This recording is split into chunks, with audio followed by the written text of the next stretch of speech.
Hi, this is Mal from ADG and Bestinies, and I wanted to talk a little bit more about my commander deck because I've bragged about my angel deck quite a bit over the time.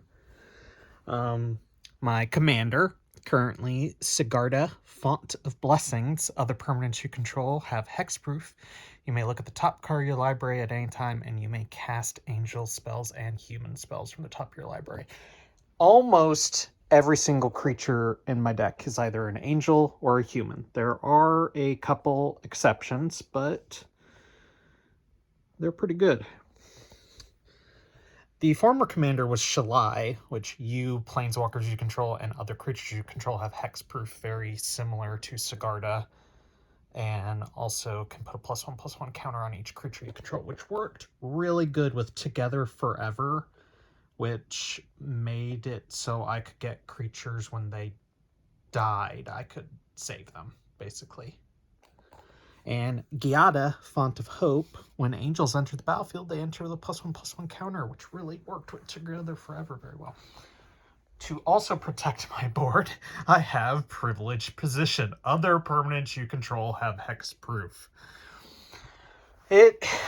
There are a lot of moving parts to this deck, and I really don't want people to interfere with it.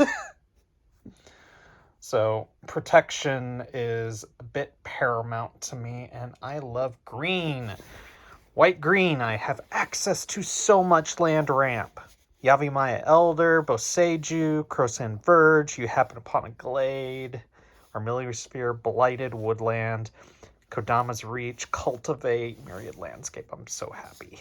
I have ramp because angels cost a lot. Oh. So the primary goal of this deck is make tokens. And make good tokens. I have some bad token makers in this deck. Castle Ardenvale makes humans. Court of Grace makes humans or angels or spirits if I'm not the monarch. Valkyrie Harbinger makes angels when I gain life. Angelic Accord makes angels when I gain life. Resplendent Angel makes angels when I gain life. You can guess a theme here. Another bad token maker, Vitugazi, makes Saprolinks. Elspeth makes 3 human tokens on a plus. On a plus, that's so good.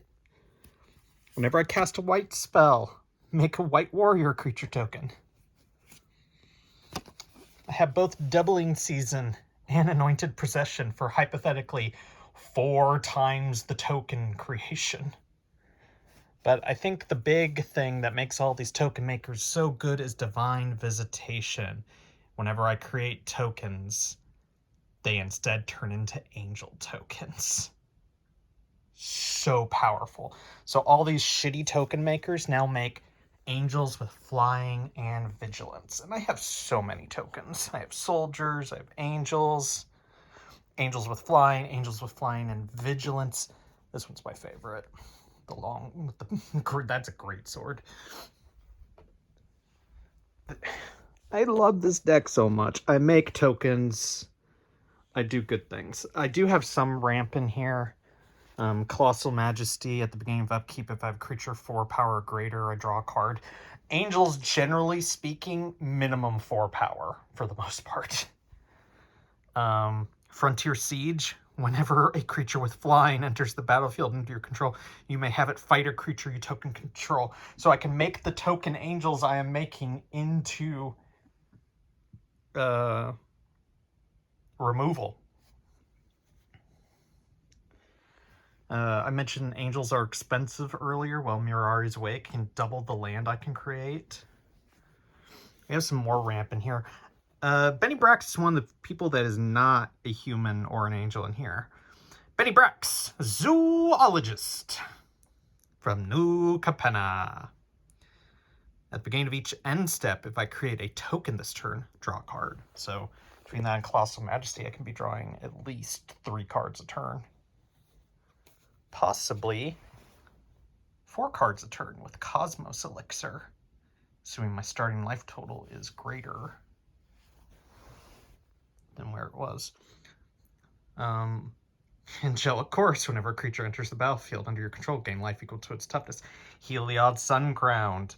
Whenever you gain life, put +1/+1 counters on other creatures. Creatures can gain, a target creature can gain in lifelink. A lot of generic good like battle angels. We have Steel Seraph. Love the art for Steel Seraph. Can give another creature lifelink, vigilance, or flying. Archangel Thune. Whenever you gain life, put a +1/+1 counter on each creature you control. That is so potent in this deck with multiple lifelink effects. Lyra Dawnbringer, a standard Angel Lord. Gives all angels lifelink and +1/+1. Righteous Valkyrie, newer Angel Lord. If my life is at least 47, creatures I control get +2/+2, and when angels or clerics enter the battlefield under my control, gain life equal to that creature's toughness. So with Angelic Course, I can be gaining double that life, and that's 2 different instances for 2 different triggers for Archangel of Thune. So much life gain. What am I going to do with all that life gain? I'm going to use it in one of my finishers, which I have misplaced. I will find them. Angelic Skirmisher is kind of like the big sister to Steel Seraph. It gives it to all the creatures. Steel Seraph is targeted.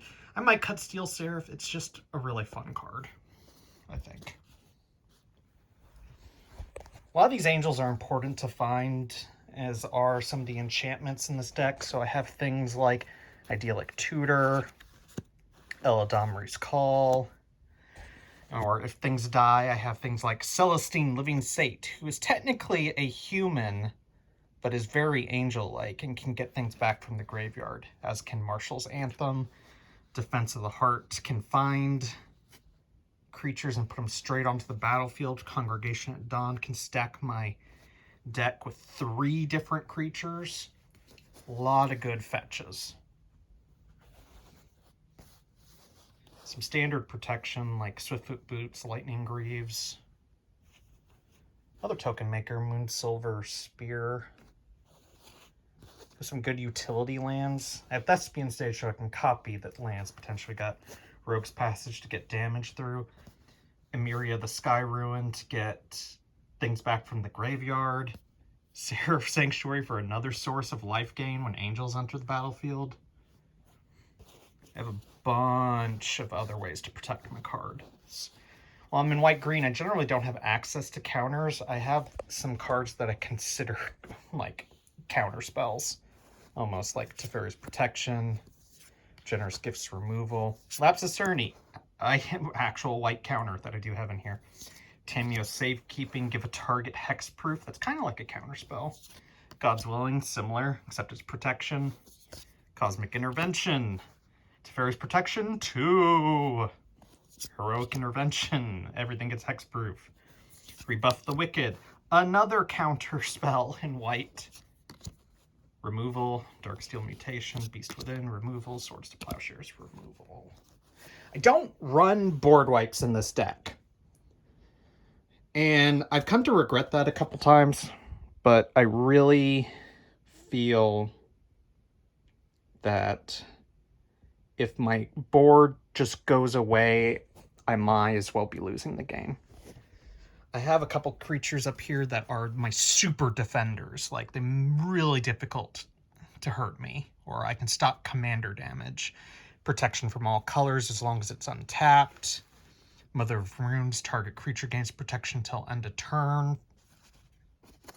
And of course, Akroma, Angel of Wrath, who is word soup, flying, first strike, trample, haste, protection from black, protection from red, and vigilance. That's what the last one is. She is incredibly potent.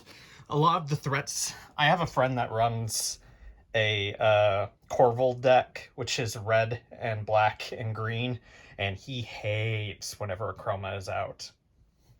Hates it, hates it, hates it. I have both the white class cards in here, Paladin and Cleric. They're both useful for different reasons. And here are my finishers. Angel of Destiny, big finisher. Whenever a creature you control deals damage to player, you and that player gain that much life. Oh, it's a lot of life, and I might be gaining more because of Cleric class. At my end step, if I have at least 15 more life than my starting life total, and each player Angel of Destiny attack this turn loses the game, which is why it's important to have things that can get through, like Rogue's Passage, or some of the cards that can give protection, like Mother of Runes. Just get that damage through, make them lose the game. True Conviction, give all my creatures double strike and lifelink as an enchantment. Big reason why Idyllic Tutor's in here. Triumph of the Hordes, all creatures gain trample, infect, and +1/+1 until end of turn. Chroma's Will, choose one. If you have commander, you may choose both. Gain flying, vigilance, and double strike until end of turn. Gains lifelink, indestructible, and protection from all colors until end of turn. That is one of my bigger finishers. And a big one, Aetherflux Reservoir. Pay 50 life.